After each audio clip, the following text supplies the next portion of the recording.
बिस्मिल्लाहिर्रहमानिर्रहीम। बबलू वॉइस के मुअज़्ज़ज़ सामीन इकराम, अस्सलाम वालेकुम। हम लेकर आते हैं आपके लिए डेली हंसी और कैकों से भरपूर किस्से कहानियाँ।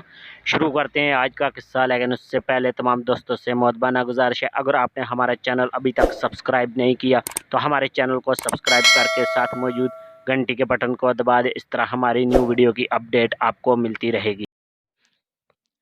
कलीम मियाँ की शादी को 2 साल हो चुके थे, लेकिन आज तक अपनी बीवी की कोई फरमाइश खुशउस्लूबी से पूरी नहीं कर पाए। शादी के 2 हफ्ते बाद उनकी बीवी ने गुलाब जामुन खिलाने की फरमाइश की, तो कलीम मियाँ ऑफिस से घर आते हुए आधा किलो गुलाब जामुन खुशी खुशी जैसे ही घर में दाखिल हुए, नीचे अम्मा ने आवाज़ दी, कलीम मियाँ ये शापर में क्या लेकर जा रहे हो? अब बेचारे कलीम मियाँ बेबस हो गए। एक पाव गुलाब जामुन वहीं अल्लाह को प्यारी हो गई। खैर बाकी के एक पाव जैसे ही फर्स्ट फ्लोर पर चढ़े, बड़े भाई की बेटी ने रोक लिया। चाचू मुझे भी दो ना गुलाब जामुन, ये कहकर उसने थैली खोलकर 2 गुलाब जामुन अपने मैदे में उतार लिए।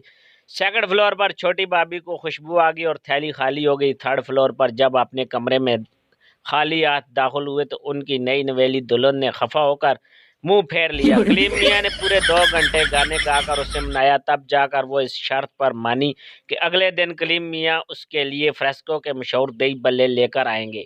कलीम मियाँ खुलेआम गुलाब जामुन लाने का इंजाम देख चुके थे, तो अगले दिन कलीम मियाँ दही बल्ले अपने हैंड बैग में छुपाकर घर दाखिल हुए। नीचे अम्मा अब्बा से तो बच गए, लेकिन सेकंड फ्लोर पर फंस गए। बड़ी भाभी जो अपने शोर से हर दूसरे रोज फ्रेस्को के दही बल्ले मंगवा कर खाया करती थी, उन्हें खुशबू आ गई। हाय मेरा प्यारा देवर कितना अच्छा है जो मेरा ख्याल रखता है, मेरे लिए दही बल्ले लाया। ये कहकर उन्होंने बैग में छुपे दही बल्ले बरामद कर लिए। अब कलीम मियाँ मना करके अच्छे से बुरे तो बन नहीं सकते थे, तो शाम खामोशी से सर झुकाए थर्ड फ्लोर पर खाली हाथ आ गई। उनकी आज की कारगुजारी सुनकर बीवी ने कमरा गुस्से से बंद किया और नाराज होकर सो गई, और कलीम मियाँ भूखे दूसरे कमरे में सो गए। इसी तरह कलीम मियाँ अपने मिशन में नाकाम होते रहे और भूखे सोते रहे। 6 माह के नाकाम तजर्बे के बाद वो अपनी बीवी के लिए जो भी लाते 4 जगह लाते, एक अपनी अम्मा, दूसरा मंजली भाभी, तीसरा बड़ी भाभी, चौथा और आखिरी अपनी बेगम को देते। अब बेगम तो खुशी से बारी हो जाती, लेकिन जेब हल्की हो जाती। महीने के आखिरी दिनों में जब बजट आउट हुआ तो उनकी बीवी ने हिसाब मांग लिया, और जब सच्चाई से हिसाब दिया तो उनकी बेगम का पारा चढ़ गया, जिसके नतीजे में कलीम मियाँ को बुखार चढ़ गया। इसी तरह 2 साल गुजर गए और एक बच्चे के बाप भी बन गए, लेकिन कभी अपने मिशन को कामयाबी से पूरा नहीं कर सके।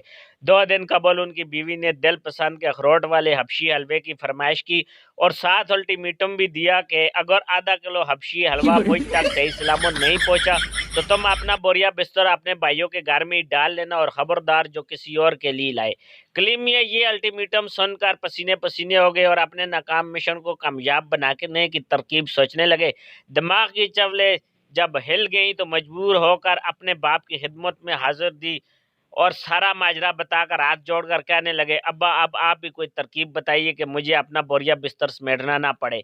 अब्बा ने उन्हें तरकीब बता दी। कल कलीम मियाँ ने दिल पसंद का आधा किलो हलवा लिया और उसे अपने टफन में रखकर उसे कपड़े में लपेट कर उसे दूसरे कपड़े में रखकर उसकी पोटली बना दी। घर दाखिल होने से पहले दरवाजे के बाहर खड़े होकर थर्ड फ्लोर की बालकोनी का निशाना लिया और पोटली पूरी कुव्वत से अपनी बालकोनी में उछाल दी। कलीम मियाँ मिशन मुकम्मल होते देखकर खुशी खुशी घर दाखिल हुए, अम्मा की खिदमत में हाजिरी दी। फर्स्ट फ्लोर पर मुंतजर बड़ी भाभी को बैग खोलकर दिखाया। सेकंड फ्लोर पर छोटी भाभी को तलाशी दी। थर्ड फ्लोर पर अब्बा धुले हुए कपड़ों का ढेर उठाए छत से आते मिल गए। अब्बा ने इशारे से पूछा तो कलीम मियाँ ने अंगूठा खड़ा करके मिशन कामयाब का इशारा किया और घर दाखिल होते ही बालकोनी में गए, लेकिन बालकोनी में पोटली नहीं थी।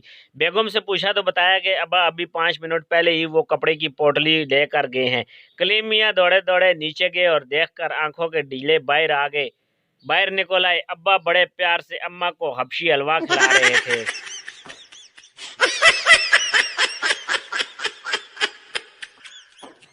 ऐसे मज़ीद मज़ेदार किस्से कहानियाँ हासिल करने के लिए हमारे चैनल को सब्सक्राइब करके साथ मौजूद घंटी के बटन को लाजमी दबाएं। इस तरह हमारी न्यू वीडियो की अपडेट आपको मिलती रहेगी। Thanks for watching. अल्लाह हाफिज़।